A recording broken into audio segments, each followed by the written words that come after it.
everybody. Welcome to Corrections for the week of May 10th. Hopefully, you notice we have a new title card. It used to say digital exclusive, it now says online exclusive because many of you pointed out that all TV is digital now, and that when we called it a digital exclusive, it ruined it for you.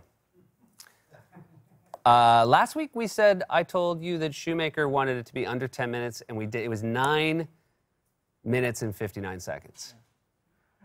And that was not chance. I have an incredible, industry-known internal clock. I can, without looking at a watch, I know exactly how long things are taking. And to prove it, at the start of Correction, Shoemaker and I have already talked. I'm going to do it tonight in under 11:28. So we will see how I do. Okay, let's get to the corrections. We had a cockroach smoking a cigarette. It was a Marlboro Light. Somebody who said they used to be a smoker said that filter is wrong. That's not a Marlboro Light. Someone else said, if you ever do a cockroach smoking again, the cigarette should not be in their mouth. They should be on the side or near the rear of their abdomen because cockroaches do not breathe through their mouth. They breathe through tiny holes called spiracles. So that, and I just think that speaks to the diversity of who's watching this show. That we, you know, it's not just like, we're not in a bubble here. We have all walks of life. We have former smokers. We have cockroach enthusiasts. And you know, let me just say thank you, because nobody's wasting my time giving me some correction like, cockroaches don't talk, because you understand. That's not what this is for, because once we cross that line, I talked about how another misnomer is that this is exclusive in any way, shape, or form. And I said it's not like any of you had to do two-party verification to be here. A lot of people said it's actually called two-factor verification. I should clarify, I use something called two-party verification in my social life, which is I will not invite a person to a party in my home unless I can verify that they have behaved well at 2 other parties. I'll call up somebody and they'll be like, oh no, he was great and he's really good at charades. That's one. But then if I call up somebody else and they say, oh, he destroyed the bathroom, you're out.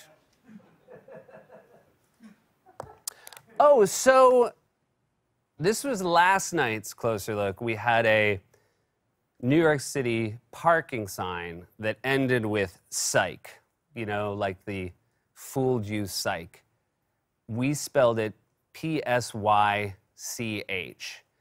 And a lot of people said it is spelled S-I-K-E. And to everyone who wrote, I just wanted to say, do you realize you fell into our trap?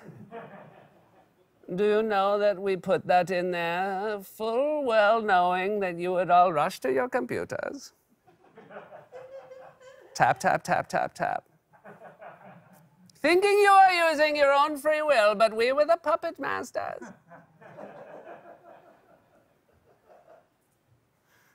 You thought you caught us, but we caught you. Or to put it another way, psych.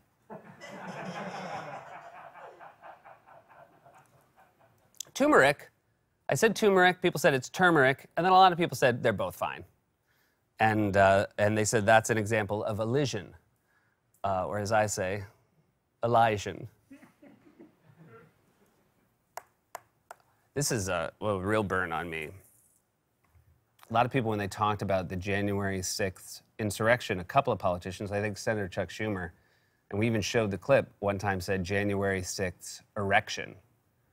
And then we, of course, we made hay, as we do, when people misspeak. And then yesterday, I said January sex. Who am I to judge? Oh, I talked about how I shared a very personal story about how my mom, every night before dinner, would make my brother and I drink a bottle of wine. And then everyone, even though that was a personal moment, I said no less than 500 people said it's actually my brother and me. And then this week,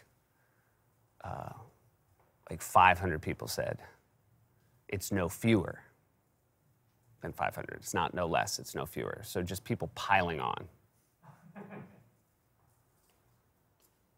This is interesting. Yesterday I said I'd never been to Wyoming. I have.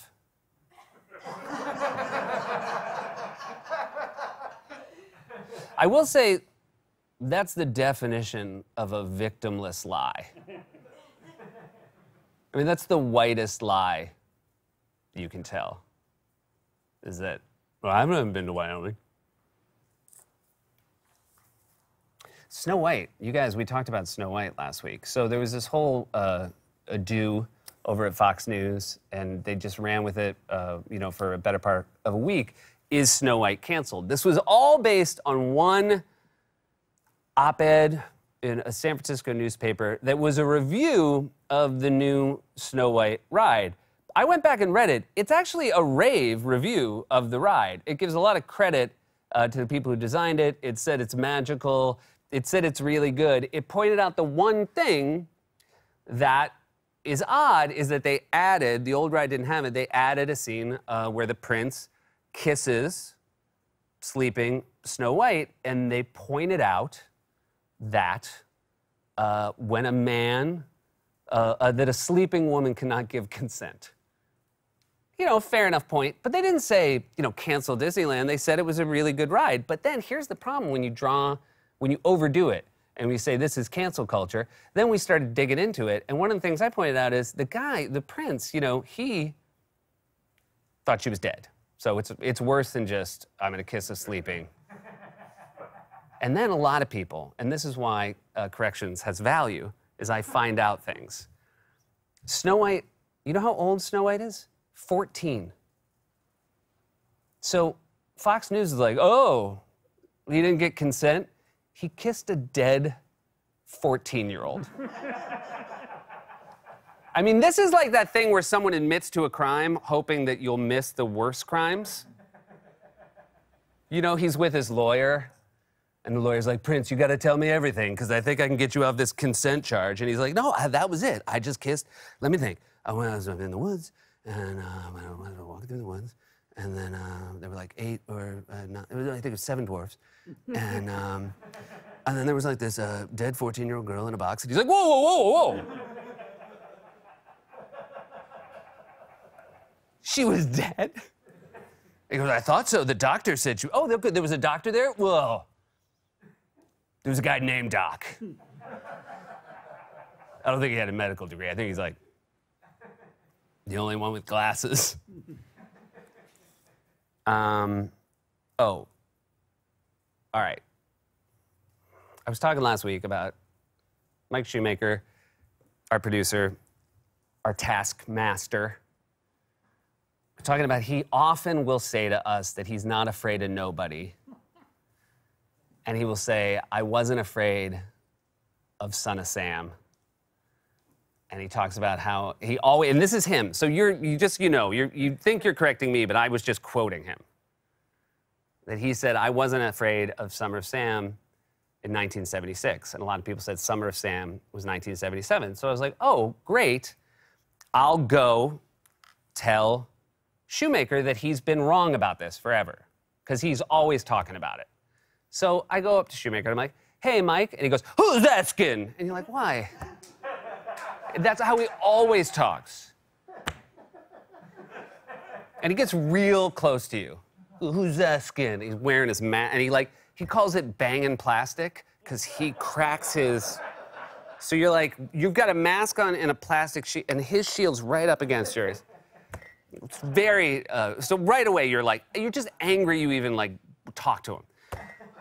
And I'm like, hey, a lot of people have been pointing out that Summer of Sam was 1977, and you're always talking it's 1976. And then I swear to God, he goes, it was for me. I was onto him in 76. Everybody else said a Summer of Sam in 1977, but not Mikey the Shoe. The minute the first body fell, I said, serial killer.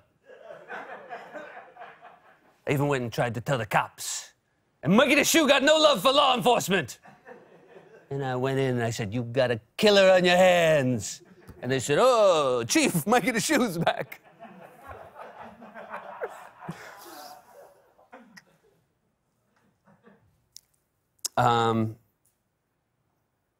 What else? I referred to the rapper Lil Jon as Little John. Yeah.